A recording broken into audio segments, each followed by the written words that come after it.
In this video, I'm going to do a flip through of the month of September in my Erin Condren Frankenplanned Life Planner. Hi, I'm Kristen and I post functional planning videos on my channel. If you're like me and you need a gentle reminder to just keep it simple, please make sure you're subscribed and I'll be right back.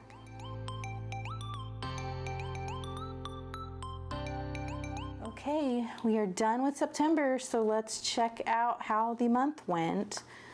I like to do a flip through of the previous month and just kind of figure out what worked, what didn't, and what I'm going to do going forward so that I can continue to structure my functional planning routine to just be simple and work instead of being like overly complicated. And I've been doing this for a long time now and I feel like it really does help. So let's see. In September, I used this really cute little leftover set from Planner Kate.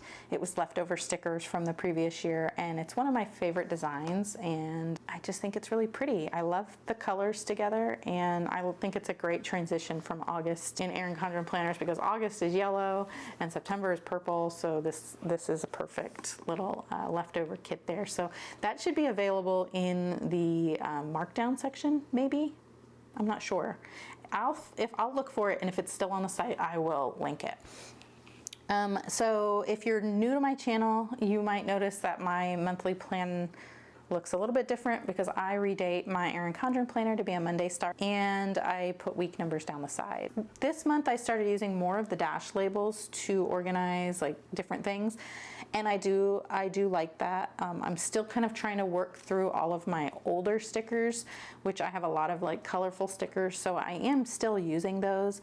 I think what I might do going forward is to switch to dash stickers for as many as I can, and then I can highlight those in my color code. Because in September I started using color coding and I really like it. It's really kind of jiving with my brain. So I'm considering what I can do on the monthly spread with the color coding and if I would like that or if I would still just prefer to have it that monochrome Erin Condren color. I don't know, it's a thought, it's something I'm thinking about doing. But everything here is still the same kind of system I've always used with the black and white icons to represent recurring things so that I don't have to rewrite them all the time. And then using the sidebar over here as a to-do list, a running to-do list for the month. I just use regular like washi off the roll over here. And I like that more than the stickers, I think, because it's very thin. It doesn't add a lot of bulk. And it's just like something that I don't have to keep buying over and over again because a roll of washi lasts, you know? And then I used a coordinating highlighter down here at the bottom. So that's something fun that I might consider doing as well, especially because like Erin Condren has the new canvas design and I can still put Planner Kate tabs that match for the Erin Condren colors here and not have all of the design on it, and I can still work with that Erin Condren color scheme that I really like and then just use washi that matches and highlighters that match and then not have all of this extra busyness going on. And that's another thought as well, but that's not something I need to figure out anytime soon. Okay, on the dashboards, I like the dashboard still. This is my favorite setup. It works for me. I have my school section, I have my goals section, and I have my debit tracker section and my Formula One section. And these work, I don't see changing them anytime soon. I do kind of have like a list to make a sticky note version of this debit tracker because it does kind of straddle 2 months, and so I'm at the end of September, I'm already tracking debit purchases for the following month. So I kind of feel like a sticky note would be better because it's something that I would be able to just like move to the next month. I don't know, because then what would I put in that space? I would have to think of like a different way to use that space, and maybe that can be for reading, which I'm doing here. So that's still something that's, you know, on my mind. It's on the radar, I guess, but I'm not putting like a lot of priority into that. I have my meal plan here. The meal plan works well. I still love the monthly meal plan. I used to do like the whole month in the calendar format, But now I'm realizing that I'm scheduling too many things to eat and we're not making them all. And that's why at the end of the month, I had to cross out like a whole week's worth of meals that I planned, because I still had ingredients left over from meals I never cooked earlier in the month. So now what I have adjusted going forward is that I'm only picking like 3 meals to cook each week, and then we still have all of our basic leftovers. We still have all of our, fend for yourself and leftover nights and stuff like that. So that's, so far I think it's working, and we'll just keep adjusting as needed. Again, the book section here, this works out well because at the end of the month I do go and update my reading log back here. And I think I mentioned in my monthly plan with me that you could see this the next time we looked at it. So I do have my ratings for those books I added. I didn't print any new book covers yet because they are tiny and I need to just kind of do it all together. I think what I'll do is I need to pick a couple of series to finish out this year, and then I'll print all of the covers for the series that I want to read, and then we'll have them ready to go. Okay, and then down here I just had a blank spot and I just kind of started writing out notes about things I want to buy soon and things to organize. I checked off a couple things, I crossed off some things, but really I didn't utilize that. And I also added another list of things I wanted to do. I don't know why I didn't just write it on the page, but I must not have been near my planner when I made that list. All right, so the first week in September, this was the first time I used this new layout.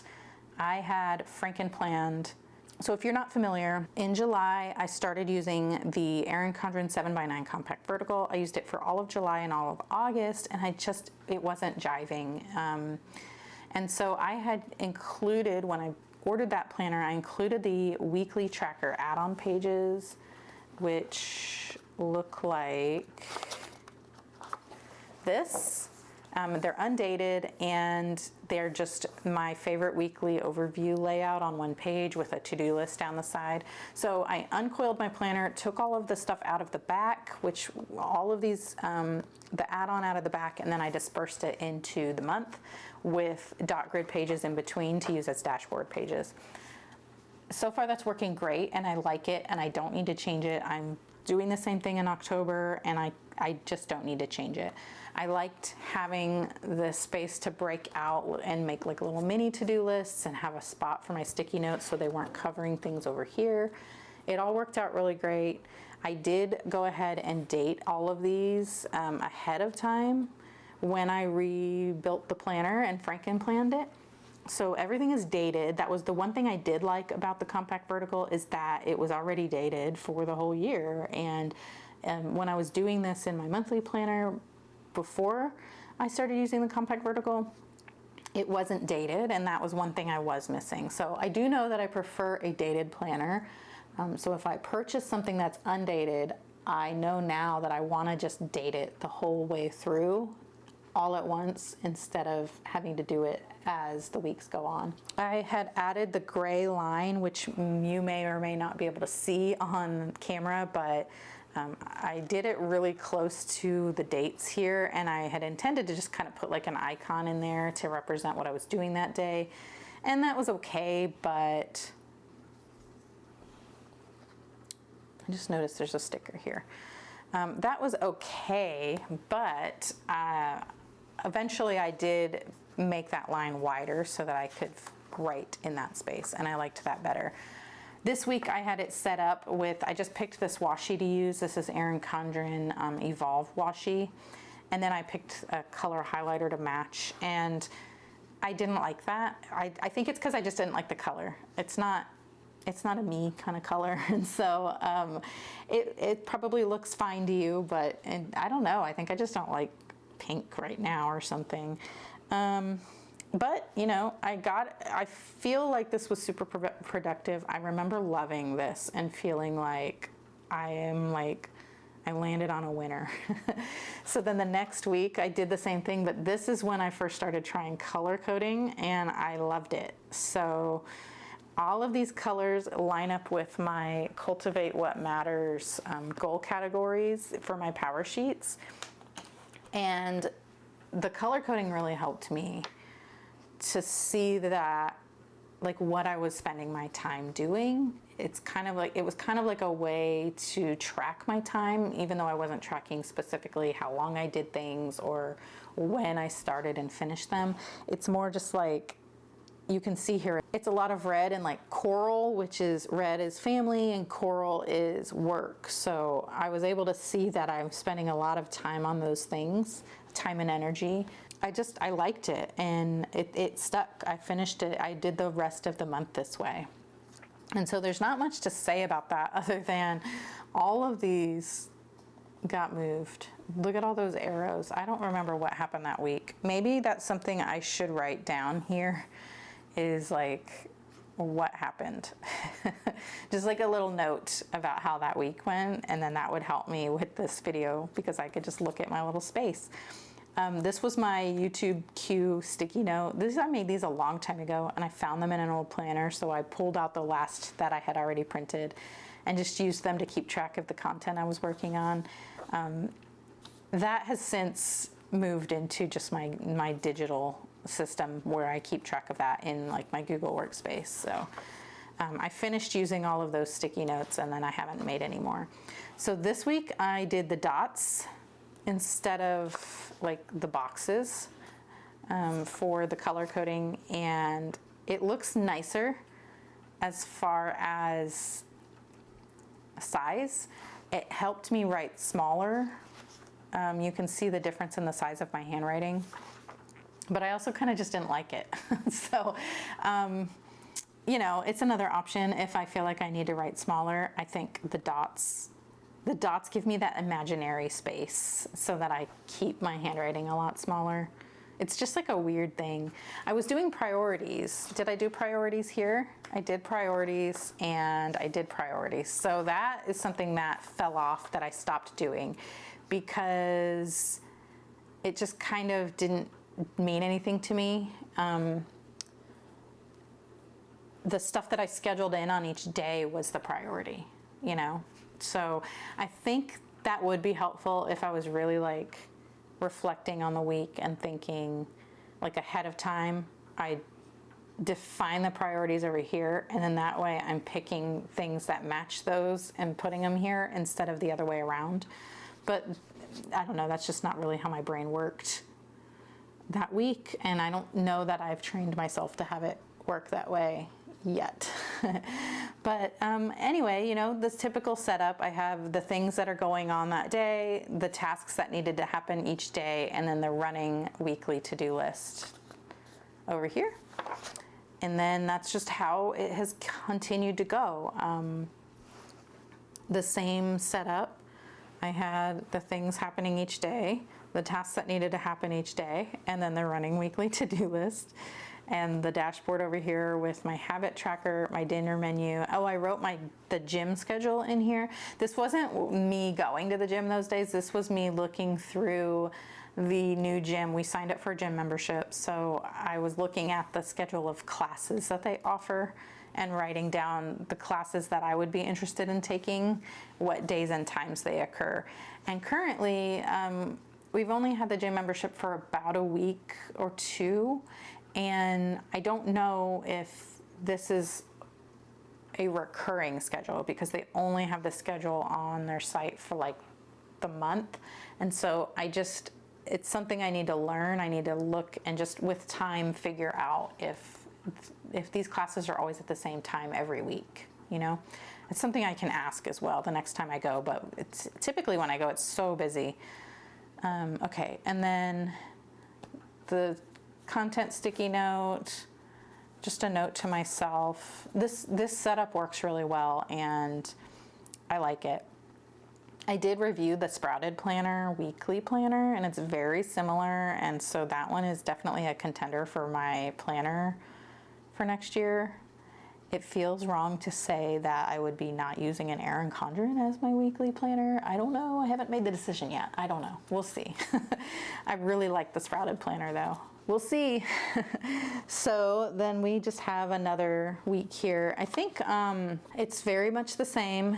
I'm leaning into my stride here, I'm realizing, and I didn't check anything off this list this week. I prepped this whole week and planned it.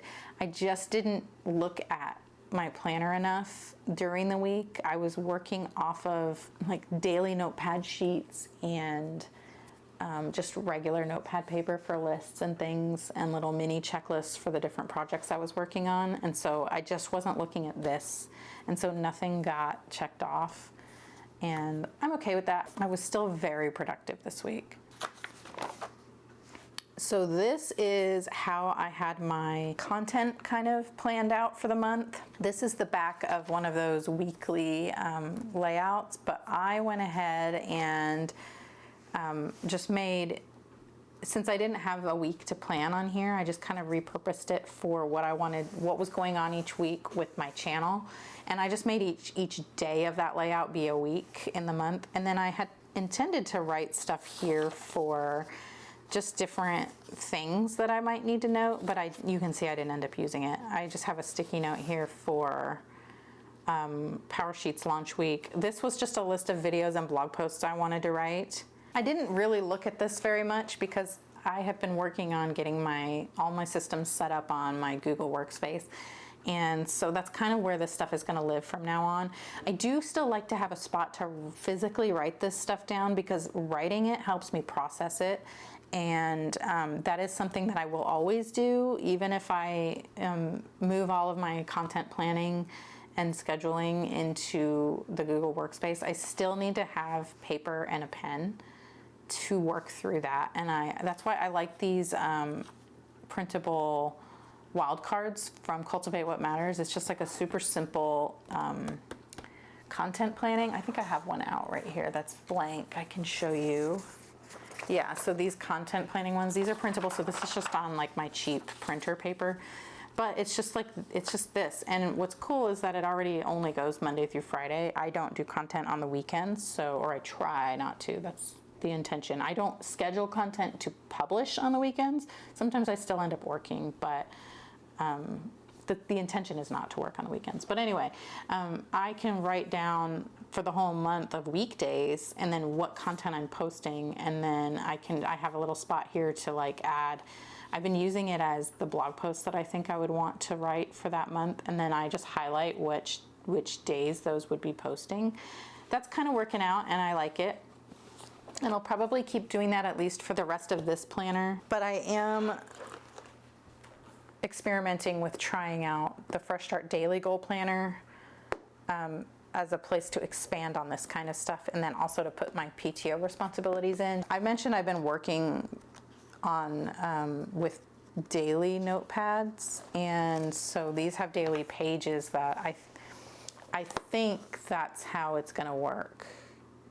Is instead of grabbing my daily notepad to fill out, I will just grab this and use that.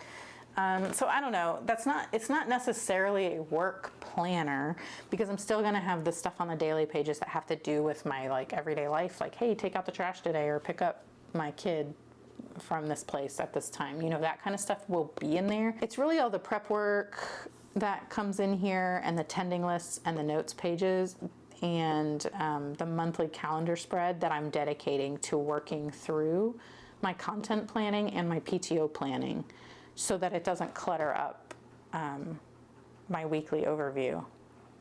I don't know. Like I said, I'm not quite sure how that is all going to work right now, but I'm working through it.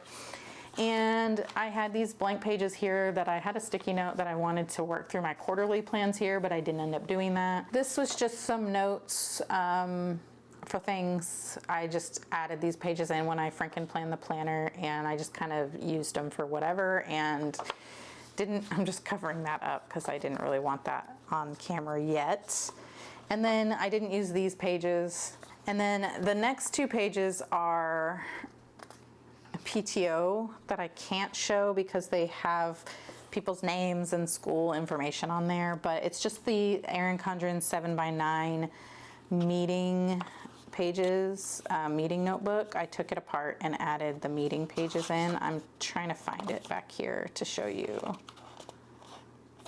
Here's one. I have my content for PTO taped to it, but you get it. It's just a spread like this, and I use it during the PTO meeting to take all the notes I need and stuff like that to get my job done for PTO each month. So that is the end of September in my Erin Condren Frankenplanned Life Planner. And yeah, I think it was a productive month, and I'm so glad I switched back to that weekly overview format. So that is what I will continue doing going forward. And I'm going to continue with the color coding and the dashboard. And I guess really the only thing is changing is I'm adding this in to try that out, but I don't really have that figured out quite yet. I just know that I want to use the daily pages in here instead of my daily notepad that I'm almost out of anyway. So that is it for this video. If you liked it, please give it a thumbs up. If you really liked it, please consider subscribing because I post functional planning videos on my channel. And if you like this one, you'll probably like those ones too. And I'd love to see you in the next one. Thank you so much for watching. Bye.